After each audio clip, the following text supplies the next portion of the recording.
Hi everyone, welcome to Mountain Home Stories. I hope you have been reading along with me or hearing my stories. I've been reading The Strange Case of Dr. Jekyll and Mr. Hyde, and this is going to be the second episode. A gentle reminder, if you're new to my channel, please do consider subscribing to it. And now let's start off with the second episode. I'm sure if you all have heard the first one, you all must be very eager to listen to the second one as well. So without wasting any further time, let's just dive into it. The will remains. Dr. Jekyll told him that nothing, not even the detestable facts Mr. Utterson had heard, could make him change his mind about the will because no one understood his predicament. He seemed to be speaking in sudden discomfort as he told Mr. Utterson that he was in a painful situation and one that was very strange. It was a problem that could not be solved through a discussion. Mr. Utterson tried hard to assure his friend that he could be a safe confidant. He promised that once Dr. Jekyll confided in him and told him what problem he was in, he, Mr. Utterson, would surely be able to rid him of it. Dr. Jekyll heard him through. Then he praised him for being such a good friend and said that he found it difficult to thank Mr. Utterson enough for his kind offer. He believed him when he promised to keep it a secret and also to help solve the matter. In fact, if there was any one person Dr. Jekyll could trust, it would be Mr. Utterson. He also assured him that the problem was serious but not grave. He said he could get rid of Mr. Hyde the moment he decided to. He also requested him to keep the discussion private and not to repeat it to anyone. Mr. Utterson thought the discussion over, looked pensively at the crackling fire. He then rose to his feet and said that he believed Dr. Jekyll was absolutely correct.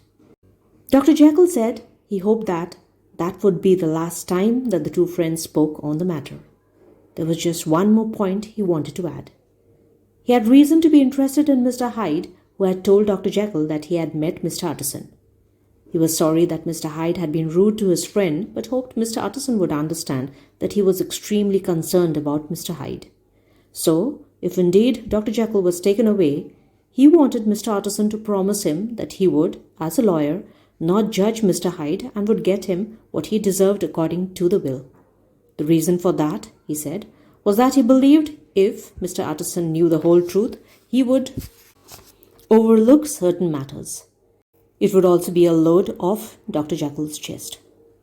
Mr. Utterson said he could not pretend that he would ever like Mr. Hyde. Dr. Jekyll said he understood that, but pleaded with his friend for justice and to help Mr. Hyde for the sake of the friendship between Mr. Utterson and Mr. Hyde. Saddened and pensive, Mr. Utterson made the promise. The Carew murder case. Almost a year went by. It was the month of October. London was shaken by a gruesome crime. What drew more attention to the incident was that the victim was of very high social standing. There were very few details about the case, but what was known was most alarming. A woman who worked for a living as a servant lived alone in a house by the river. One night, she went to bed at about 11. The early part of the night was clear and cloudless. As the night wore on, the city was covered in fog. The woman's window looked out on a lane. The path was bright, lit by the light from a full moon. She sat down on the box that was placed just below the window. Soon her thoughts overtook her. She would say through a flood of tears everything that she recalled the evening. She had been totally at peace that evening. Soon, as she gazed out of the window, she saw an old gentleman, blessed with handsome looks, his hair white, coming down the lane. Moving towards him from the opposite side of the lane was another gentleman, small in build. At first she spared the second man little attention. They met very close to the window at which the maid sat. The older gentleman bowed. He greeted the other man politely. The other man did not seem to be an important person. He was pointing in one direction, and it seemed the two were discussing the way to some destination.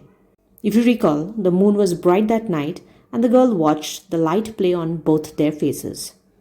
The older gentleman seemed kind and from a high family. Then she looked at the other man and was surprised to find that she knew who he was. His name was Mr. Hyde, and he had called on her master once. She had disliked him from the moment she had seen him. He held a heavy cane in his hand and did not speak at all. He listened but seemed impatient. Suddenly, he burst out in a fit of awful anger. He stamped his foot and held the cane up like a weapon. To the maid, he looked like he had lost his sanity. And then he struck. The elderly man stepped back as if he was most surprised with the suddenness of the rage. As he did so, Mr. Hyde began to beat him to the ground. As the older man fell to the ground like a wild beast, Mr. Hyde stepped on his victim and stomped on him, beating him repeatedly. The maid could not bear him breaking his victim's bone. The maid was so horrified by what she saw and heard that she fainted. By the time she came to her senses again, it was 2 in the morning. She informed the police. There was no sign of the perpetrator of this horrible crime, but the victim lay there in the middle of the road, his body broken in several places from the ferocity of the attack. There was no sign of the murderer since he had long since left, but the unfortunate victim was sprawled in the center of the lane, his bones broken, his entire body distorted unbelievably and out of joint. The murder weapon, a heavy cane, was unusually thick, but because of the severity of the attack, it had broken into 2. One half was found in the gutter. The other part was not to be seen. It had been almost certainly carried away by the attacker. The victim was still wearing a gold watch. He also had a purse. There was no other things to identify him from. No papers, but an envelope that was sealed and stamped and marked to Mr. Utterson.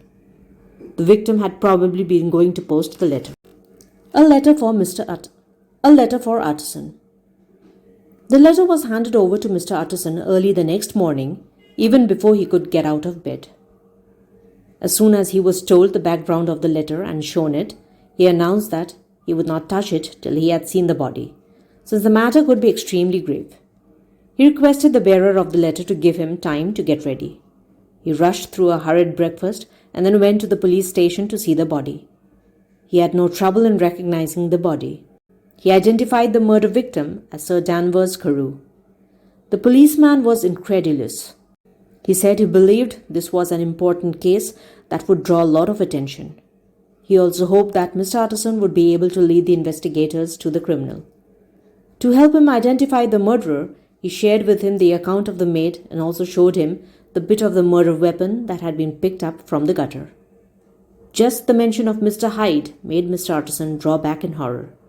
When he saw the broken stick, he knew for sure that it belonged to Dr. Hyde. Dr. Jekyll. Many years ago, Mr. Utterson himself had given that stick to Dr. Jekyll. He asked if Mr. Hyde, whom they were suspecting of the attack, was short. The policeman told him that the maid had said that he was very short and looked evil. Mr. Utterson pondered, head bowed deep in thoughts. He lifted his head a little later and told the policeman that he believed he could lead them to the house of the killer.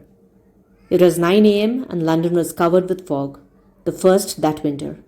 It was also windy, and the vehicle that Mr. Utterson was in moved carefully along. The wind blew the fog around. As the fog shifted, so did the light. In some places, the roads were dark like in the evening. In others, where the fog had lifted, the light was bright. Soho was rather depressing, the roads muddy. In Mr. Utterson's eyes, the bleakness of Soho seemed to indicate what had happened the night before. The cab reaches. By and by, the cab reached the address it was headed for. The fog had cleared a little. The resultant light showed a grimy road which housed a bar and a cheap restaurant, several unkempt children looking out of the door. Women from different parts of the world were headed for the bars for their first drink of the day. They had reached the house they were looking for, the man chosen by Dr. Henry Jekyll to inherit £250,000. The door was opened by an old lady with white hair and pasty complexion. She looked evil, although she was ever so polite. She confirmed that it was, indeed, Mr. Hyde's home, but he was not in. She also added that he had returned home very late the previous night and had left shortly after. She did not find that strange, since he regularly kept irregular hours and often would not show up at all. In fact, she had seen him after almost 2 months the previous night.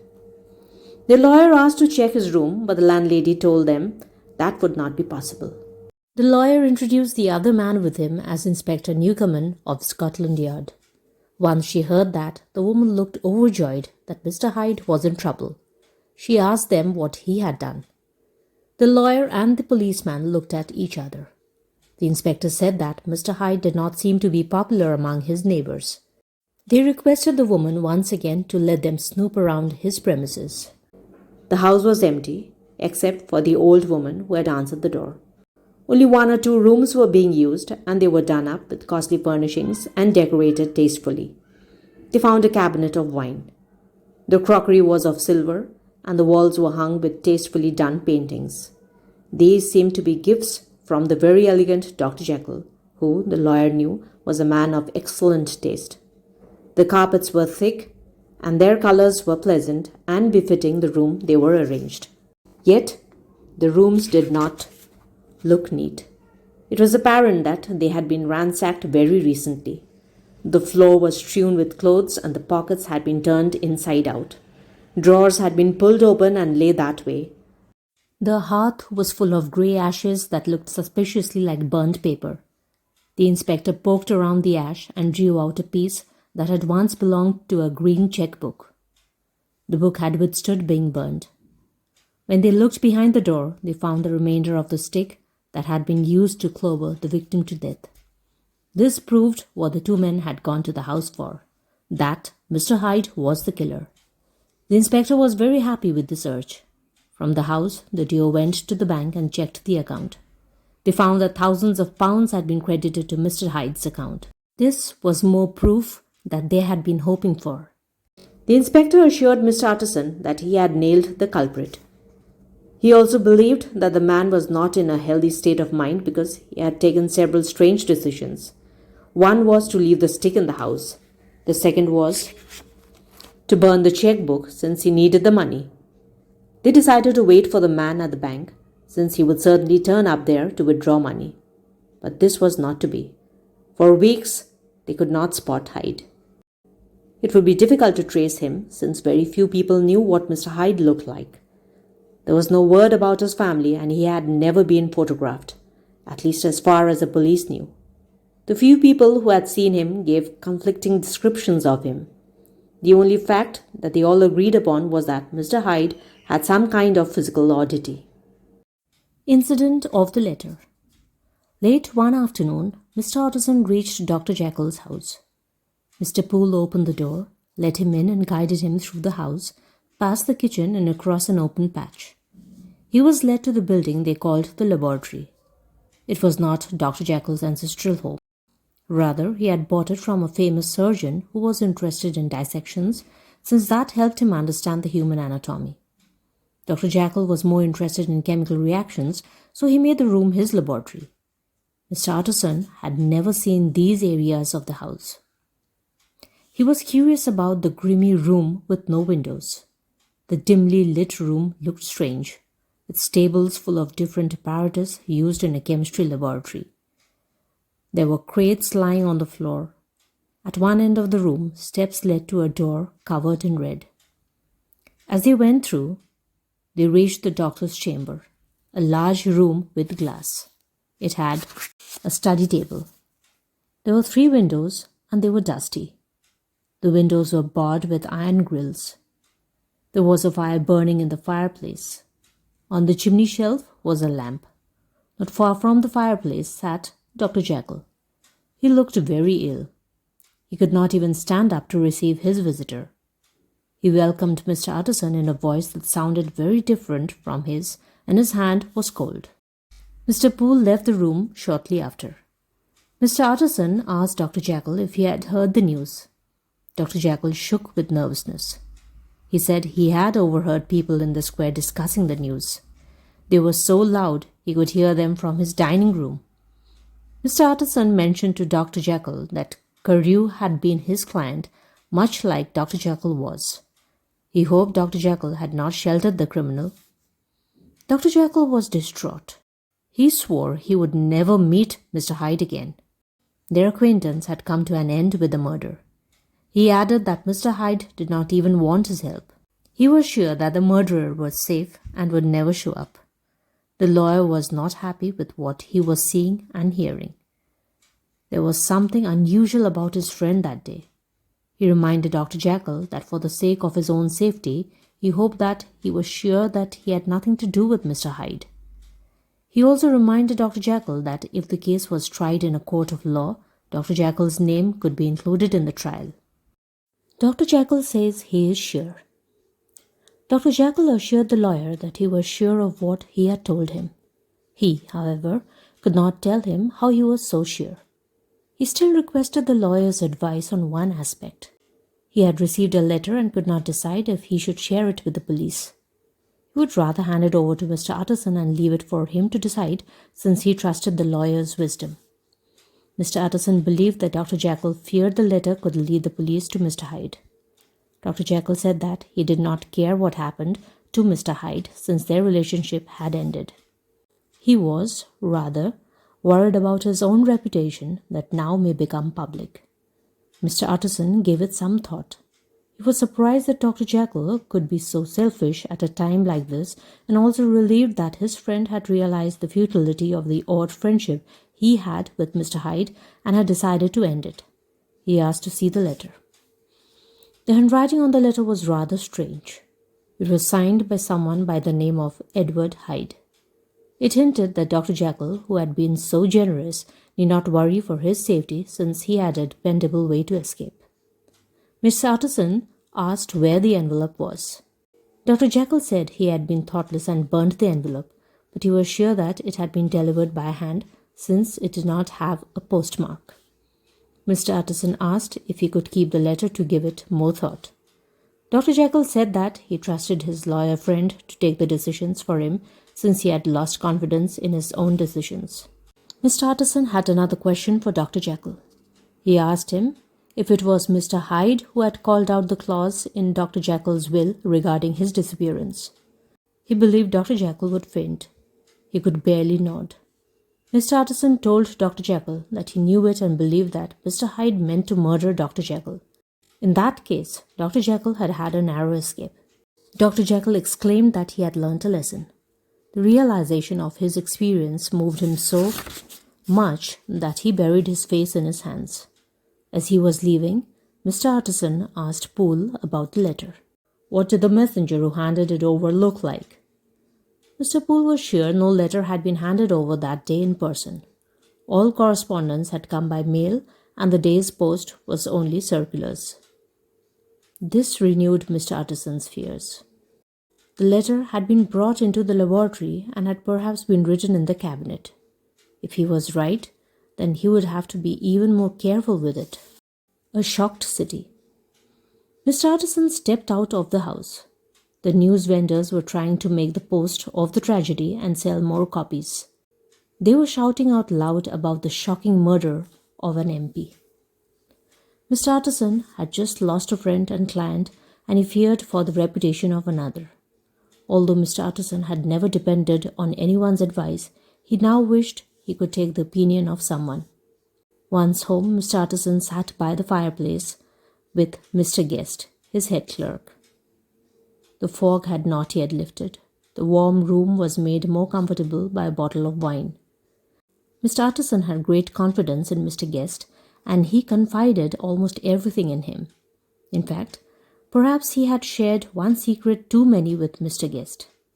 Mr. Utterson knew that Mr. Guest had visited Dr. Jekyll often on work, so he knew Mr. Poole and must have also heard about Mr. Hyde. Moreover, Mr. Guest knew the art of reading the finer points about one's personality from handwriting. Mr. Guest was a wise person who was sure to make some remark after reading the letter, and that would help Mr. Utterson decide his future course of action. It seemed but natural that Mr. Utterson would refer to the tragic murder. Mr. Guest believed the murderer was insane to have been so brutal. He pointed out how it had moved so many people in London. It was the break Mr. Utterson was waiting for. He told his clerk that he would share with him and only with him a letter written in the handwriting of the murderer. He asked for Mr. Guest's views. Guest could not believe what he was just being shown. He began to scrutinize it minutely. He corrected himself by studying the handwriting. The man, he concluded, was not mad, but certainly strange. The servant came into the room holding a note. Mr. Guest recognized the handwriting on it. It was from Dr. Jekyll. He asked if it were private. Mr. Utterson read the note and informed him that it was only a dinner invitation. Then it struck him that perhaps Mr. Guest wanted to see the note. He placed the two notes side by side and compared. Mr. Utterson asked Mr. Guest why he had compared the notes. The answer was astounding. The handwriting expert said that both the notes resembled each other. Both the handwritings were similar and in some alphabets identical. Only the way they sloped differed. Mr. Utterson found that strange. Mr. Guest agreed that it was curious. Both agreed not to mention the note to anyone else. That night, Mr. Utterson put the note into a vault and locked it. It made him go cold to think that Dr. Henry Jekyll had committed forgery to hide a murderer. Remarkable incident of Dr. Lanyon. Where was Mr. Hyde? He disappeared without a trace, almost as if he had never existed. The days went by. Police offered a reward of thousands of pounds to find the killer of Sir Danvers. The people of London had almost taken it as a blow to them, since one of their most respected men had been killed in such a brutal fashion in a public place. The police began to investigate who the man was and dug up as much as they could about his past. None of what they stumbled upon said anything in favor of the elusive Mr. Hyde. There were shocking accounts of how cruel the man was. He was also violent, heartless, and insensitive. His life was evil and contemptible. He kept in touch with strange people. There was no one who had a kind word for him. Everyone believed he was worthy only of their hatred. No one could even drop a hint as to where he may have gone into hiding. The only thing that the police knew for sure was that he had left his house in Soho the morning after he murdered Sir Danvers. It was almost as if life had erased him from the face of the earth. At first, Mr. Utterson had been alarmed at the disappearance of the criminal. He was worried that the man might be hiding somewhere and might be a threat to the safety of others. But as time went by and Mr. Hyde did not surface, Mr. Utterson's nerves began to settle. He was even relieved that Mr. Hyde had decided to disappear. His vile and sinful control over Dr. Jekyll went with him, and Mr. Utterson was happy for his friend. Soon after the murder, Dr. Jekyll simply withdrew from society, but as time passed and there was no word of Mr. Hyde, he began to associate with his friends again and even accepted invitations to dinners.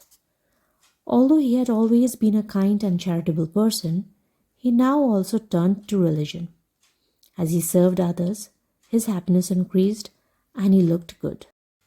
Finally, after the trauma of the murder, Dr. Jekyll had found peace. Dinner at a friend's. On 8 January, Mr. Utterson went to Dr. Jekyll's for dinner, where he was one of several guests. Dr. Lanyon had also been invited. The three men rekindled their close friendship of several years. So it was surprising that when Mr. Utterson visited Dr. Jekyll on 12 and 14 January, he was not allowed into the house. Mr. Poole told him that Dr. Jekyll was ill and would not see any visitors. The next day, Mr. Utterson went again but was not allowed in. This upset him since he had been meeting Dr. Jekyll almost every day for the past 2 months. One evening, shortly thereafter, he went to Dr. Lanyon. It was a relief to be let into the house of at least one old friend, since his recent experience had been rather disconcerting. But there was a nasty surprise waiting for him. Dr. Lanyon looked very ill, close to dying. His ruddy complexion had paled. He was gaunt, balder, and looked ill and old. More than how he looked, Mr. Utterson was alarmed to see the terror in his eyes. Mr. Utterson believed he knew why. Being a doctor, Lanyon understood what ailed him and he knew he was dying. When Mr. Utterson pointed out that Dr. Lanyon did not look well, the latter called himself doomed. He said he had been through a shocking experience from which he would never recover. He was not going to live out the next few weeks. Then he added that life had been good and he had enjoyed almost all of it. Yet, there were some things that were so unpleasant, it was better to be dead than to know them. Mr. Utterson pointed out that Dr. Jekyll was also unwell. He wondered if Dr. Lanyon had seen him lately. At the mention of Dr. Jekyll, Dr. Lanyon paled. His hand was trembling as he held it up. He said he did not want to hear of Dr. Jekyll. As far as he was concerned, Dr. Jekyll was as good as dead. Mr. Utterson thought things over and asked if there was anything he could do to patch things up between the two doctors, since three of them were old friends and at the age they were unlikely to make new friends. Dr. Lanyon remarked that nothing could be done to mend fences, and if Mr. Utterson wished, he could ask Dr. Jekyll. Mr. Utterson remarked that Dr. Jekyll had not been meeting him lately. Dr. Lanyon was not surprised to learn that. He told Mr. Utterson that he could not tell Mr. Utterson what had transpired, but once he had died, Mr. Utterson may get to hear what had happened. While Dr. Lanyon wanted him to stay on and talk to him, he requested him not to mention Dr. Jekyll. Utterson gets home. When Mr. Utterson returned home, he sat at his desk and wrote to Dr. Jekyll. He asked him why he was not being allowed to enter his house and meet his friend, and why the two doctors had fallen apart. The reply to his letter arrived the day after. Some of it were rather mysterious, and some of it were poorly worded. Dr. Jekyll said that nothing could be done to repair the breach with his friend Dr. Lanyon. In fact, Dr. Lanyon had suggested they never meet again, and Dr. Jekyll agreed with him and did not blame him for the decision. Dr. Jekyll had decided to live a quiet life, isolated from the world. He did not bear any personal grudge against Mr. Utterson, so the lawyer should not doubt their friendship, even if he was not permitted entry into Dr. Jekyll's home. The doctor went on to add that he was solely responsible for the danger and the isolation he had brought on himself. He was a sinner and a sufferer. The only thing Mr. Utterson could do that would be truly appreciated would be to let him remain in isolation. The answer left Mr. Utterson shocked. Once the evil sway of Mr. Hyde had moved away, Dr. Jekyll had become his old self. Just a week ago, it looked like he would live a long and cheerful life. Almost in the blink of an eye, friendship and harmony were gone. Had it not been a man of Dr. Lanyon's eminence? Mr. Utterson would have thought that one of his friends had lost his mind. But knowing both as he did, he knew that there was some reason more sound and sinister. In a week, Dr. Lanyon was bedridden. In less than 2 weeks, he died. Mr. Utterson was very sad. After the funeral, the lawyer locked the door of his office and sat in the meager light of a single candle. He reached out for a sealed envelope on which certain things were written by hand. The cover read, "Private, for the hands of G. Utterson, alone." It was mentioned that if Mr. Utterson died before reading the letter, it should not be read by anyone else and must be destroyed. Mr. Utterson was nervous about opening the letter. He had just lost one friend to death. What if he read the letter and lost another friend? Then he reminded himself that not reading the letter would be disloyalty. So he broke the seal. Inside was another envelope. This, too, was sealed. On it was written, "Not to be opened till the death or disappearance of Dr. Henry Jekyll." Mr. Utterson was taken aback. Both this and the earlier will mentioned disappearance. The difference was the earlier will had been the idea of Mr. Hyde, who, it was almost clear, wanted to do away with Dr. Jekyll. This letter was written by Dr. Lanyon. What did the warning mean? Mr. Utterson was most tempted to read the letter so that he could solve the mystery of the warning, but his professionalism and his loyalty to his dead friend made him abide by the orders and put the letter away in the deepest corner of his vault. Although Mr. Utterson had been curious to read the letter and get to the bottom of the recent mysteries, he was not very keen to meet his old friend, Dr. Jekyll. He thought of him often, and he was sympathetic in his thoughts. but he was also troubled and afraid. Out of a friend's sense of duty, he did not call Dr. Jekyll, but he was thankful, in his heart of hearts, when Dr. Jekyll refused to meet him. He preferred to stand on the steps, out in the open and independent, rather than enter the house where its occupant had jailed himself forever and cut himself off from the rest of the world, like an ascetic would. Mr. Poole had nothing very happy to tell Mr. Utterson. All he could say was that Dr. Jekyll was spending more time in the laboratory. He even slept there at times, a quiet, sullen man who did not find peace in books and seemed to be worried. The results were almost the same every time Mr. Utterson stopped by, and so he began to go to Dr. Jekyll's house more and more infrequently. I hope you enjoyed reading this episode with me and eagerly waiting to hear the next episode as much as I am in reading that to you. We'll continue with the next part of the story in another video.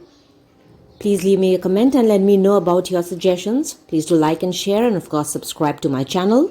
Hit on the notification bell for my next videos, and thank you so much for dropping by. Come back to hear me again. Till then, take care and bye-bye.